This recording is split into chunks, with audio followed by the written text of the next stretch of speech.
7 multiplied by 9 is 56. Game over.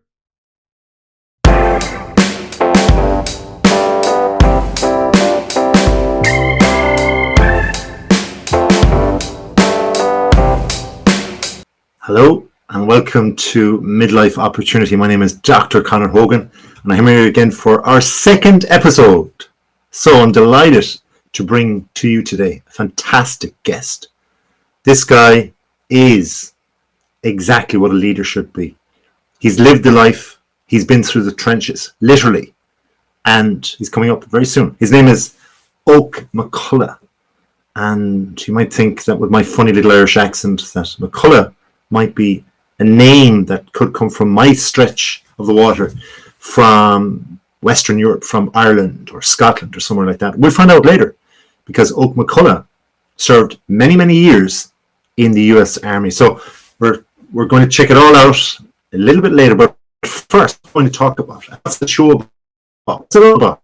Right? So we started off in the first episode on Midlife Opportunity, talking about exactly what a midlife opportunity is. We defined the need for this opportunity, the fact that most people not most people, but most people that hit middle age often wonder, and their thought patterns change with regard to, I'm older, I've missed the boat, my 20s, my 30s and so on is gone. What do I do now? I'm 40 years of age. Some say life begins at 40, but maybe it doesn't for some people, because they begin to think differently. They begin to act differently. And then their behavior becomes different. And then the 50s, 60s, and so on, it's just midlife. And often it's a crisis for many. And we said that a midlife crisis is a thing we, of course, want to avoid. And this is what we're doing on this show. I want you, my friend, to get in touch with me at Conor at docconor.com or midlifeopportunity.show. Who can get in touch with me? You can. Anybody that's in that midlife range. I don't care if you're a prince or a pauper. Get in touch. Let's have a conversation. If you have a story, an idea, or you want to appear on the show, even for a little bitty time, or just want your story heard, or you want to ask a question maybe, or make a comment, get in touch with me at docconor.com or Conor at docconor.com or midlifeopportunity.show and all the social medias that are out there, because unfortunately I'm on them all, more or less. So where and what are we doing today? We're talking with this great guy, McCulloch. Now here's the thing about Oak. He's into leadership because he's lived it, and he's now writing, he's written a book, a great book, fantastic book, all about leadership. And also he's on the topic of leadership. And he's going to talk about this in a few minutes. But there's one specific part of leadership that's really important to Oak. And it's something I have to say that I am absolutely mad about myself. It's a thing called servant leadership. He's going to talk about it in a few moments' time. But what is servant leadership? Well, essentially, we can break it down into different parts. One is that you have empathy. Imagine empathy, leading with empathy. So you're probably thinking right now, how can a guy in the US Army who is like really male, how can he actually show empathy, something that's supposedly very soft, and still be a great leader? Another thing that servant leadership portrays and talks about a lot is the art of building a community. And that's what's really, really important with regard to family, we know, with regard to, if, of course, you're a soldier or a leader in the army. I would imagine, not having been in the US Army myself, that community is really, really strong and important. So I'm really looking forward to hearing about that as well. There's other aspects as well with regard to all of servant leadership. But I'm not the expert on this right now. I'm looking for McCulloch. And he's coming up in a few moments' time.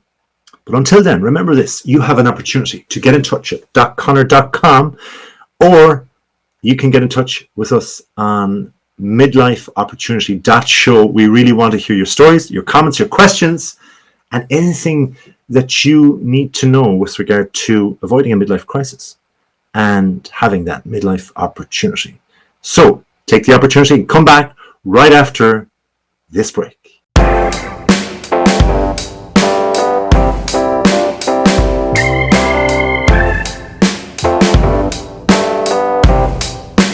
And I'm really interested today in finding out from our guest, Oak McCulloch, who will speak about very, very soon, in a few seconds, about opportunity, about problems, about all these different things, about leadership, servant leadership, like you said in the first part of the show. So, here's the thing. If you want to get in touch with us, reach out. I'm on conor.conor.com and midlifeopportunity.show. Now we're going to go to the man of the moment, Oak McCulloch. How are you, my friend? I'm doing well, Conor. How are you? I'm great. It's wonderful to hear from you again, my friend. So I'm interested, first off, in your background, because obviously here I am, a little pauper over the Atlantic Ocean in Ireland, and we don't have this huge, big US army. I've seen it on movies, and I just want you to think about that for a second. But I'm also going to stifle you for a second, because I know one thing about the US Army. They're used to pressure, isn't that right? Yes.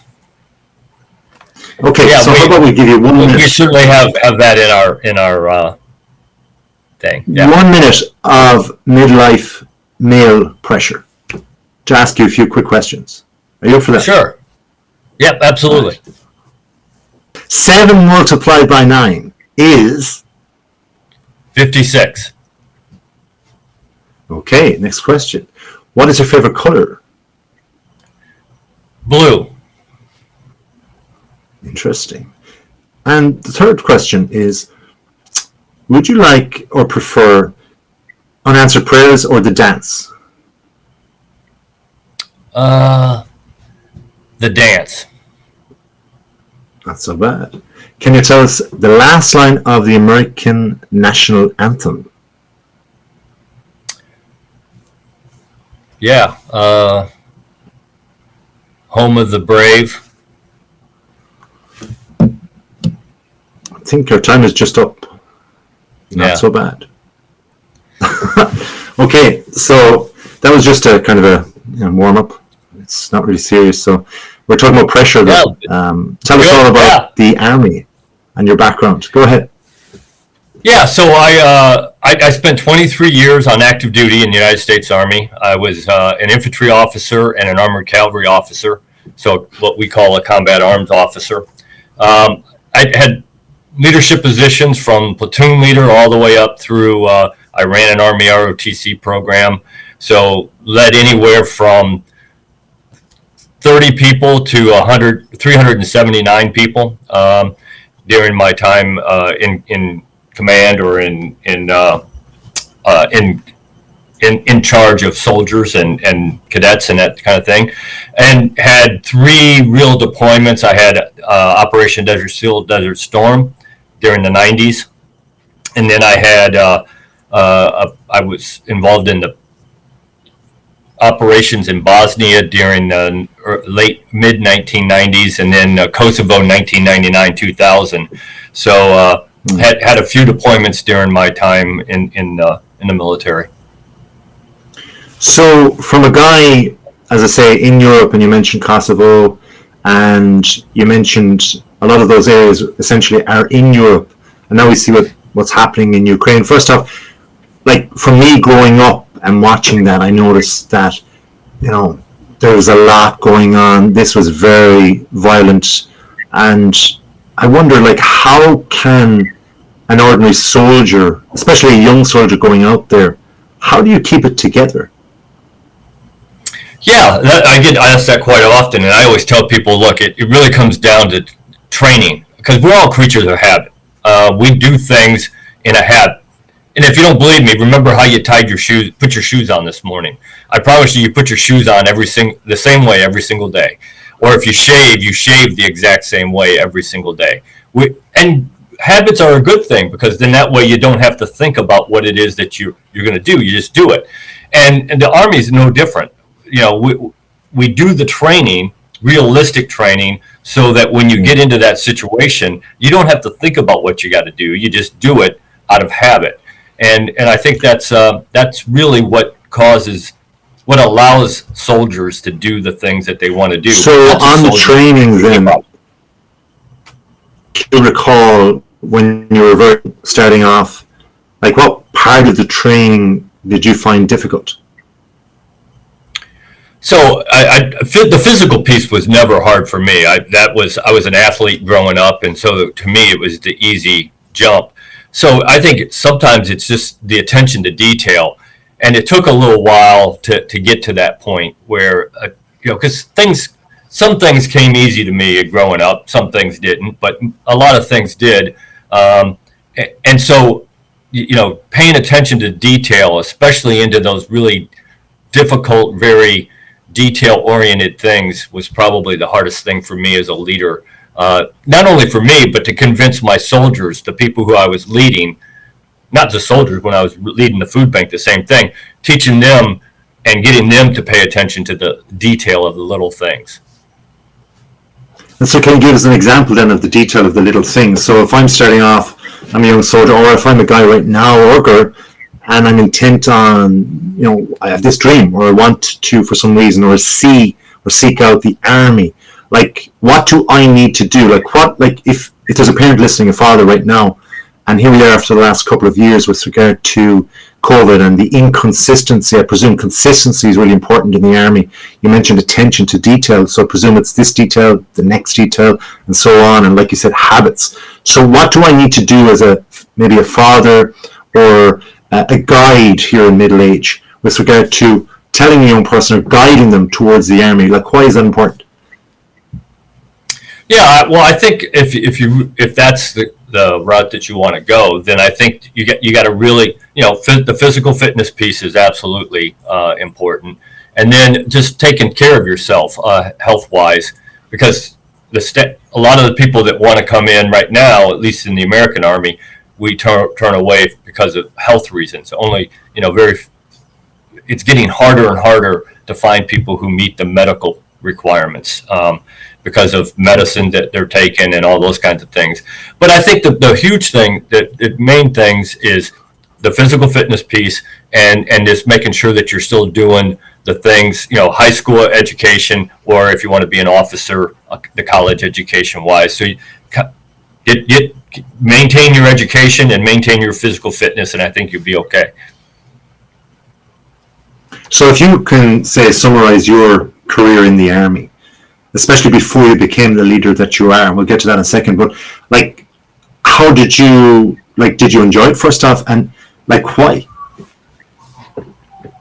Yeah, I did enjoy it. I always tell people that I loved every minute of my 23 years in the Army, and I think I did. There were days when you're out in the middle of the desert and it's 120 degrees and you're in the sun baking that maybe you'd think you don't enjoy it, but when you look back on it, It really was. I mean, those are the things that make you who you are, and so I think those days, and then the days when it was freezing cold somewhere in Germany in the middle of the winter, and I always tell people the story of I was sleeping on top of my tank and through the night and had it zipped all the way up, and in the morning I unzipped it and snow fell in on me. So those are the things that you kind of remember and that make you the person you are. But I did enjoy my time in the Army, and I don't think I would trade it for anything. But there are things that you do that that really stick with you throughout your time, and it really is what made me who I am today. I mean, there's no doubt about it. Those small little things are what made me who I am. So you give a small little kind of story there with regard to the snow coming down when you wake up and that, which is crazy. But what are the things, even if they're not stories, what are the memories, good or bad, that stick with you that have made you then what you are today, do you think? Yeah, so I think there's I certainly had mentors throughout my time who would help me through some difficult situations, or they would give me some advice when I asked for it. But for me, I think that the defining moments in that helped develop me, and I give this example. I was a brand new lieutenant, showed up, and and took over a platoon of 32 infantry soldiers. And the day I took over, they were already out on the range doing a dismounted live fire exercise. And they took me out there, they dropped me off, and it was at lunchtime, so they're all sitting around eating an MRE, bagged lunch that the Army has.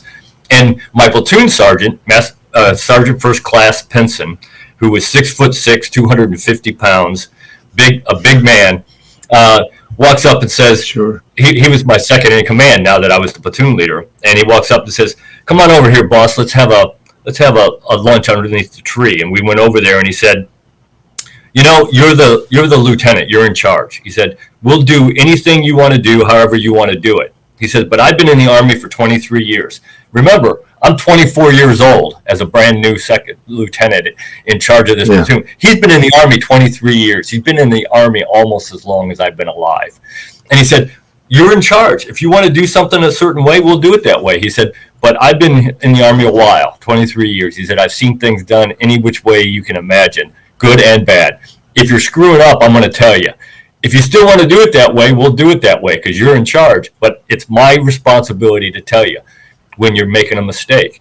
And, I listened to him, and I give Sergeant First Class Pinson a lot of credit for turning me into the leader I am today. Just that year that he had with me, or I had with him.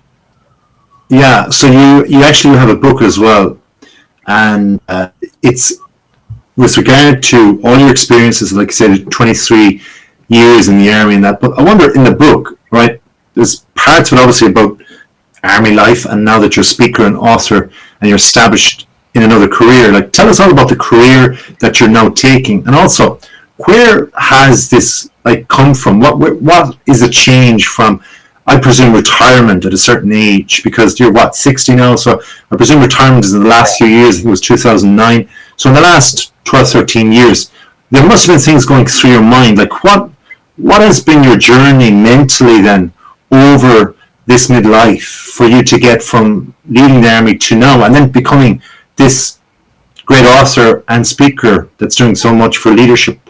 Tell us about that journey and how it made you feel.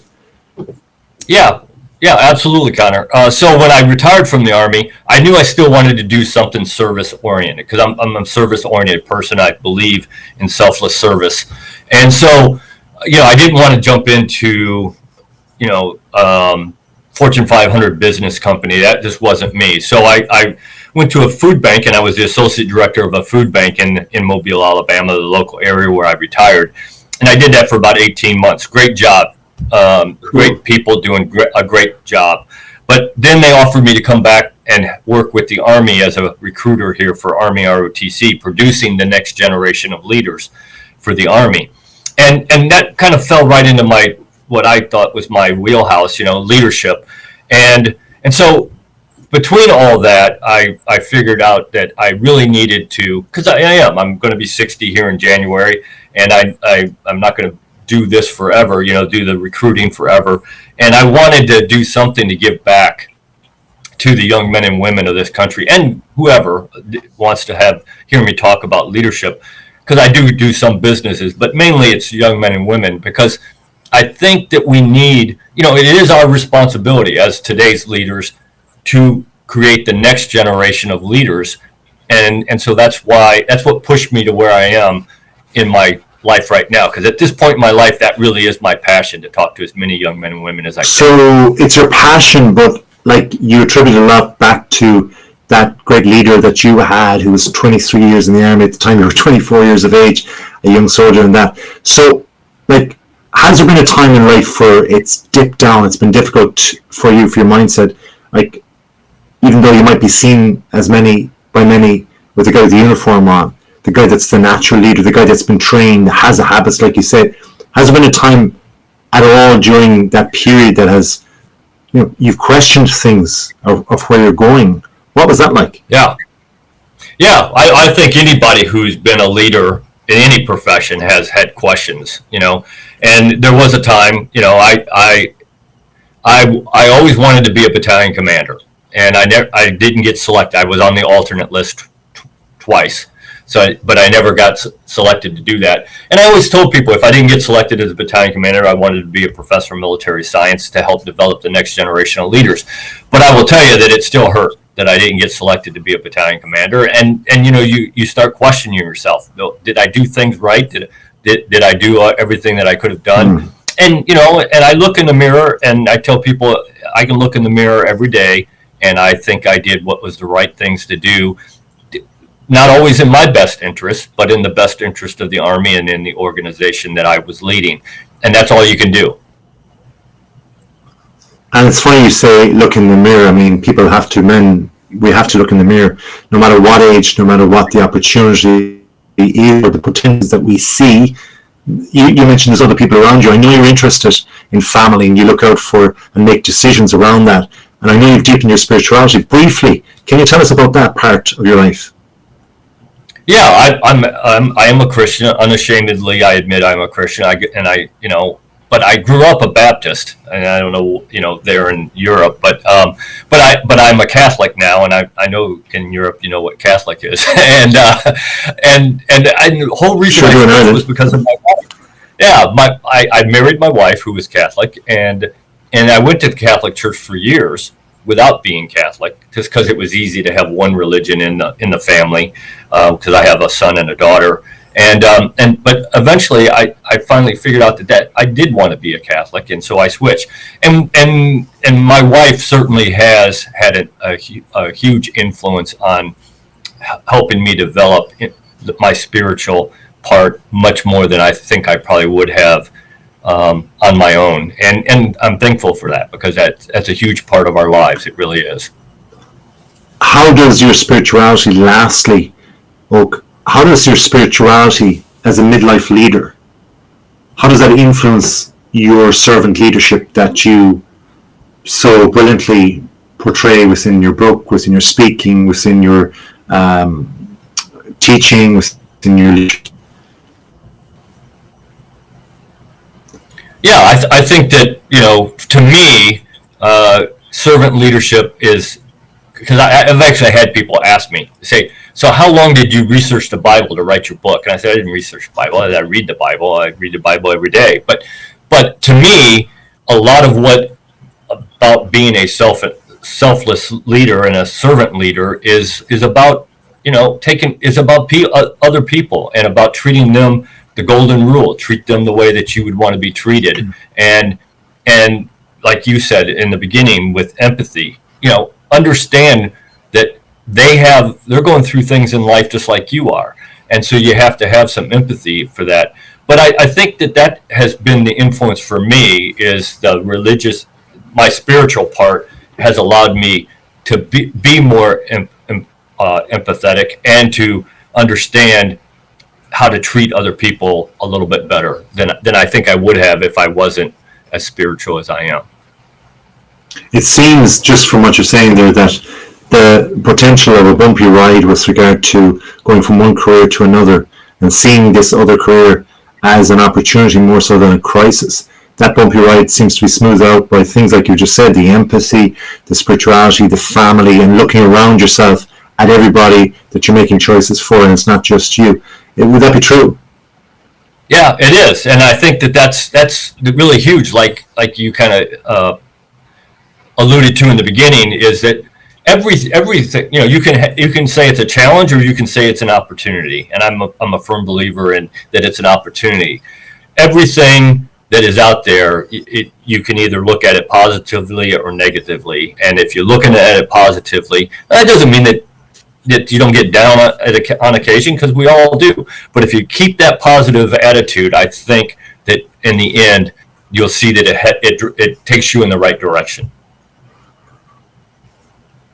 Your book is called, correct me if I'm wrong, Leadership with... Your Leadership Legacy, Becoming the Leader You Were Meant to Be. Your Leadership. Where can we get it, and where can we contact you? Yeah, so you can get it on Amazon, and it is available in a hardcover, a paperback, an ebook, and start this weekend, Audible. I had the audio book was published this weekend, cool. And it's read in my voice. I read it, and then and then you can go onto my website, www.ltcoakmcculloch.com, and you can hire me to, that's where I do. I have all my speaking things on there, and I also have my book on there. And if you want a signed copy, we can figure out how to do that. Somebody asked me if I'd autograph a copy for them, and I said absolutely not. Only famous people have autographs. I'll sign it for you, though. The difference between an autograph and a signature. Thank you so much, Oak. So LTC Oakland LTC Oak McCulloch. Oak McCulloch. Is that an Irish name, by the way, McCulloch? Or I don't know if it's Irish or Scottish. I think, and people in my family spell it both ways. So I have relatives who spell it OUGH, and then I have some that spell it like I do, OCH. So I don't know if I'm Scottish or Irish, and I haven't done the DNA test yet to figure that out. Well, there's one thing you are, Oak, and thank you so much. You're very kind for giving us your time, your expertise, and your experience and leadership. And you are a leader for sure, and you're a servant leader for sure. So check him out.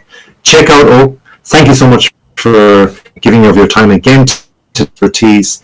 And we'll be right back after this break, where we'll talk about servant leadership. We'll talk about a few things that Oak has just spoken about from his 23 years in the army, from his leadership, from his speaking, from his book. And until then, make sure you take the opportunity to check out opportunity.show, and you can get in touch with me, Conor.com. That's DOCONOR, or Conor at .Conor.com. Until then, take the opportunity to come back after this short break.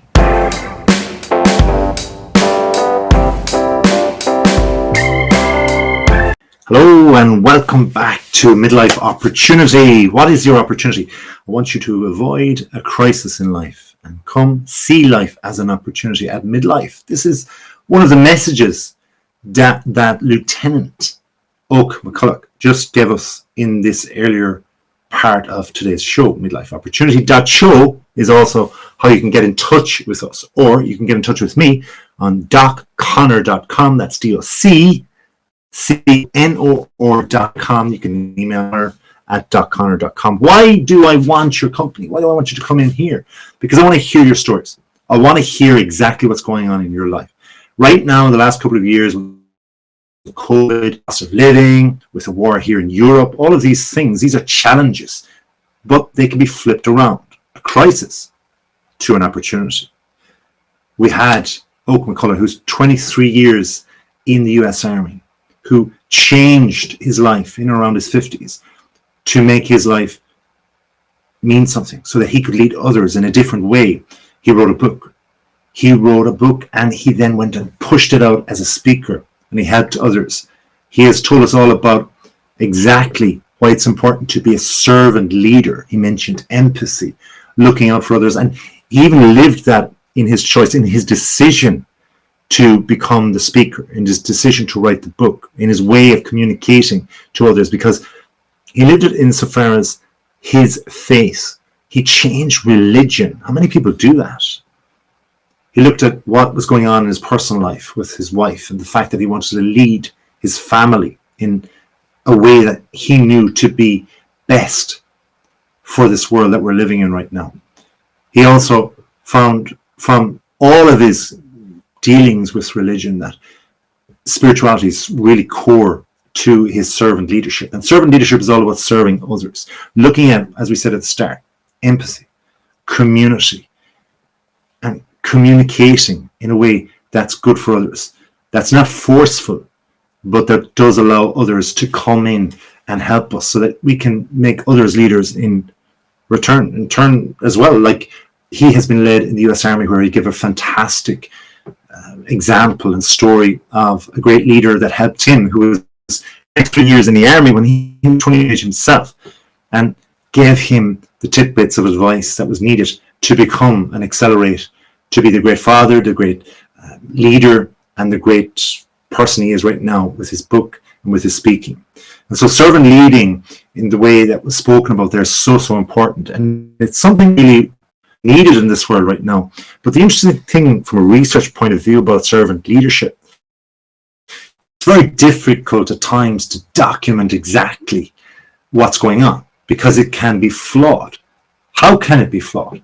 Well, the thing about it is, unless the leader or the leadership project that is being researched, unless those people, those respondents, those surveyed, those interviewed and so on, are actually ethical in how they report things, then it's really difficult to quantify, to figure out how many people are becoming servant leaders, how many people are showing empathy, how many people are actually being the good communicators, the people to bring others into community.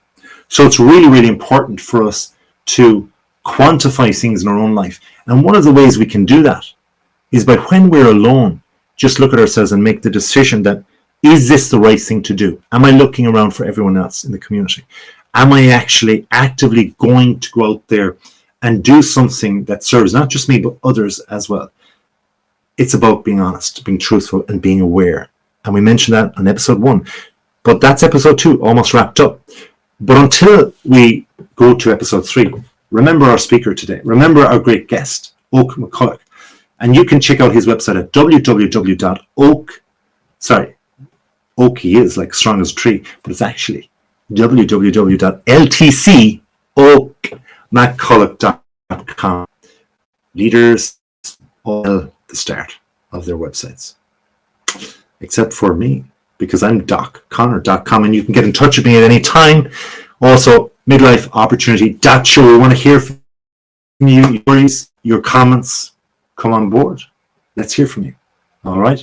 So until next time, remember, on NGBNT.TV, we have got for you, my friend, the opportunity to come on television and tell us all what's going on, making your midlife crisis into a midlife opportunity. I will be there for you. I will support you outside of the station. You can communicate with me, Conor at .conor.com.